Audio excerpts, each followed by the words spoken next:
All right, guys, we are going to talk about exponential functions, and this is a big deal because exponential functions happen a lot and they affect our life in a big way.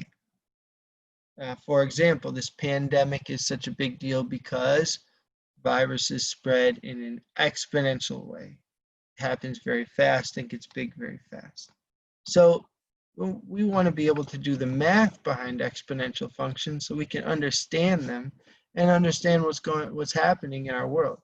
It also happens with your money. When you invest in an exponential way, or you can, and that's why people will say, hey, people get very excited about investing and they want to tell students about investing because over time, you start young, you can really make a lot of money from doing some good investing. And why?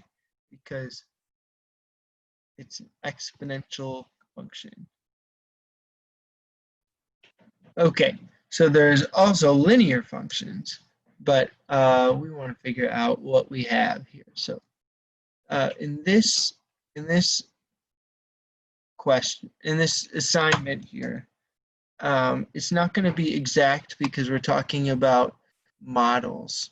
So when we look at data, we want to see, does it grow approximately exponential, approximately linear? What is it closer to? So it's real simple to figure it out. If it's linear, is adding or subtracting. Exponential, it's multiplying, and we're multiplying by an integer or a fraction. Okay, so let's see. Let's do the math here. 640. So that's like 320, right? Yeah, it's 320. It's plus 320. So are we adding 320 again when we do 950? Close, 310 plus 310. And then 80 minus 950 is 330. So we're really good now. Okay, let's keep going. 1610 minus 1280. Oh, that's 330 again. So each time we're adding like 320, 330, even this time, right? Yeah, that's 310. So this is not a growing rate of increase. It's remaining about the same. So we're going to say that this is a linear model. Let me just give you an example of an exponential model. Let's say we had x is 1, 2, 3, 4, 5. And it starts out at 2, and it goes to 4, to 8, to 17, and then to 33. So it's a little off from being exactly times 2. But if you were to add, we add 2, then we add 4, then we add like 9, and then from there we're adding 15. Is that right? So, 16. So you can see the rate it's not staying the same, it's growing. So that is not linear. But what about when we think about multiplication? Well, this is times 2. 2 times 2 is 4. 4 times 2 is 8. 8 times 2 would be 16, and that's 17. So that's almost 2. To figure it out exactly, we can divide 17 divided by 8, so, and then we can get it.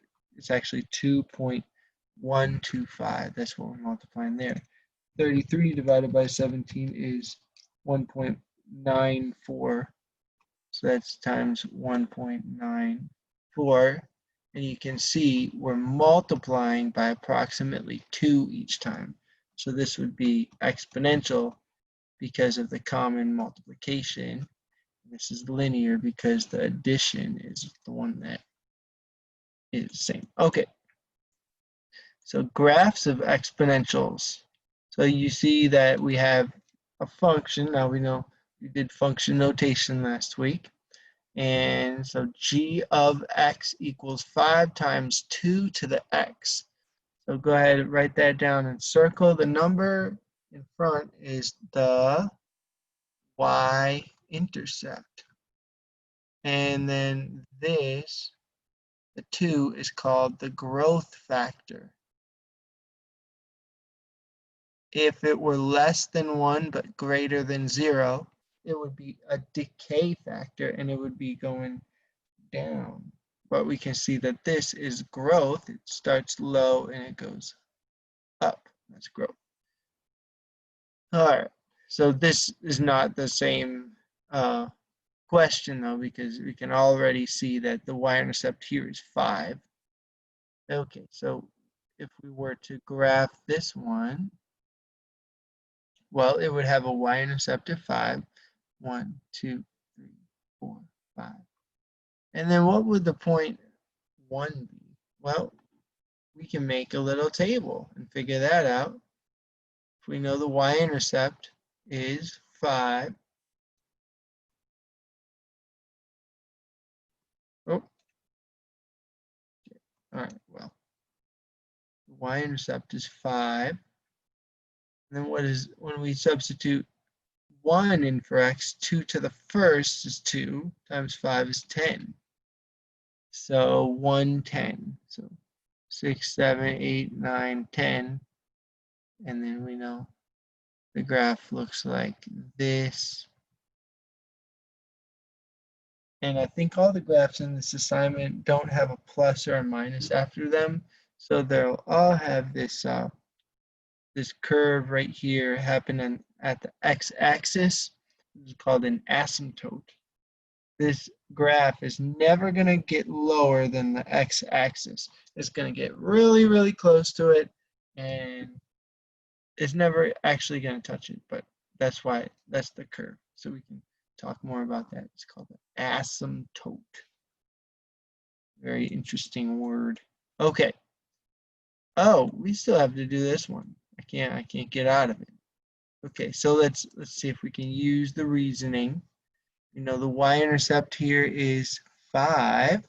So it's going to start with 5. Was the y-intercept in the other one 5 as well? It was.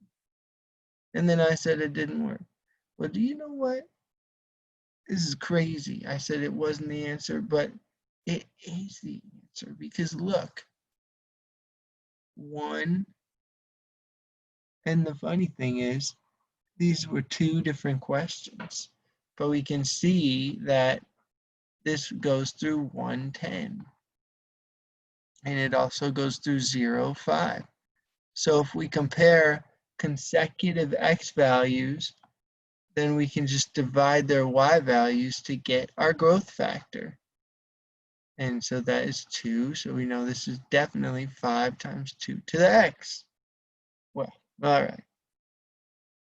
So let me just write down the steps. So you're gonna start by identifying the y-intercept. Y-intercept. And then 2, compare 0, and then, you know, this is the y-intercept. So you have that point. And then identify what the value is when x is 1. What is the y value? And then you just divide.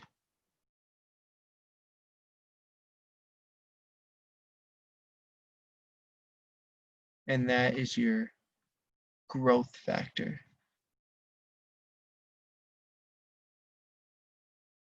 And there's only 2 numbers in the equations. All right, so there you go. I feel better about it. Okay, so the word problems. This is really good for you to do these word problems. So we have linear growth and exponential growth, and we just looked at the exponential function. So it's a times b to the x, and like I said, b is the growth factor. A is the y-intercept, which is also the initial value. So same thing, different context. B is still the growth factor. We can say growth rate this time. Same thing. And linear is AX plus B, or MX plus B, right? So our initial value, our y-intercept, is over there. And then our growth rate is a slope, right? That's the constant growth. All right. So anything that grows at a percent, that's exponential. Anything that increases at a constant rate, is not a percent, is linear. So we can see that this is exponential. You can see it grows at 8% per year, and this increases by $3 per year. That's linear, so that percent is a real indicator. Okay, so it has a value of 50, and it increases by 8% per year. So that means we always start out with 1 for 100. And if we're increasing by 8%, then we have to add 8% to 100. And hopefully you remember from 7th grade that, and 6th grade also, that to write a percent as a decimal, you're right. You move that decimal point over 2 spaces. And so our growth factor would be 1.08 to the x power. That is our function for this first one. Investment B, $60, and then it's growing at 3 per year, so that's going to be 60 plus 3x. No exponents in that one. Okay, so Nina checks the value of investments once a year at the end of the year.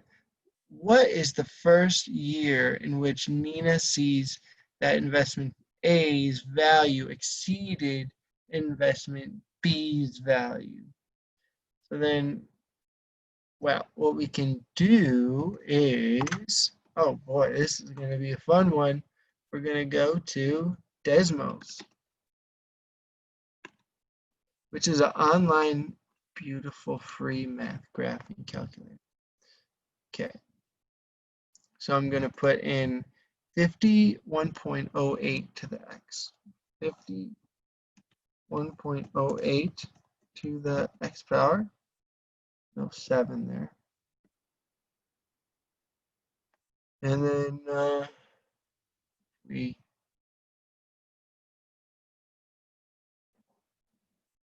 oh wow, there it is. I was like, where are you? Okay. And another one, 60 plus 3x.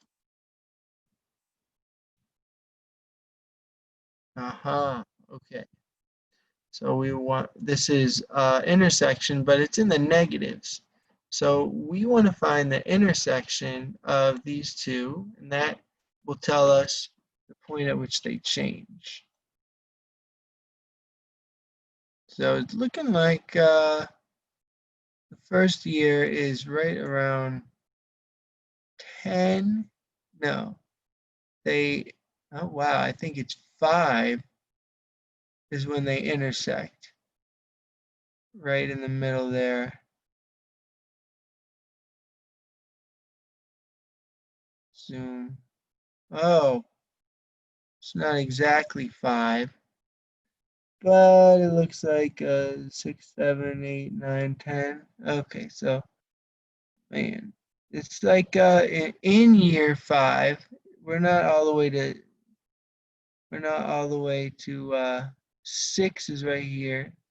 Desmos is cool because you can zoom in. So 6 is there, and the intersection is before 6. So the red line is my exponential line, and the blue line is my linear. So after this intersection, the red line is always higher for every point than the blue line. But before that intersection, the blue line is above the red line. So that tells me that The exponential in year 6 and beyond is going to be more than the linear function. So it says what is the first year that it exceeds? That's year 6. Okay, 2 more. Stay with me here, and remember, this is just an introduction. You can always ask lots of questions in class. That's what class is for. But now let's look at writing functions with exponential decay. So decay, instead of adding to 1, we're going to subtract the percentage. So if we're losing 30%, there's going to be 1 minus 0.3. 30% is 0.3. And so that gives you 0.7, right? 1 minus 30, 100 minus 30 is 70, so 0.7. Write the function. Okay, oh, and look, we have our initial value, so it's just going to be 900, 0.7 to the x. Oh, to the t. Got to make sure our variables match up. So that was nice and fast. And the last one, connecting exponential graphs with contacts.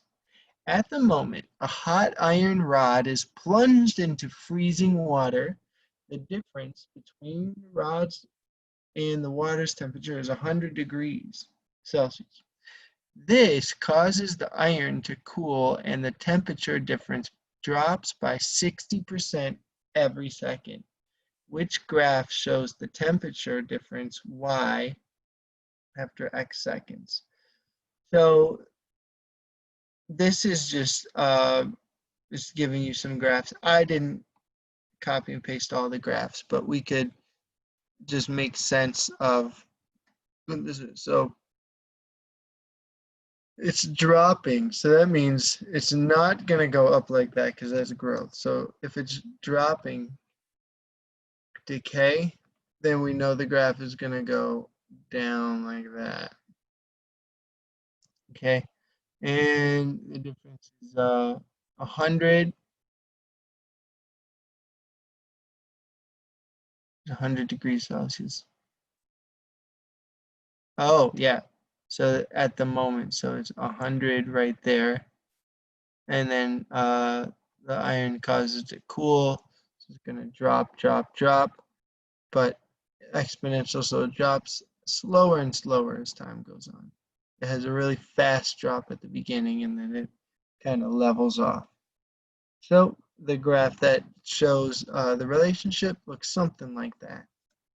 All right, so just give all those assignments a try. And take notes from what I've written here, and make sure you get ready to ask all your questions in class. It's going to be a great time. See you guys.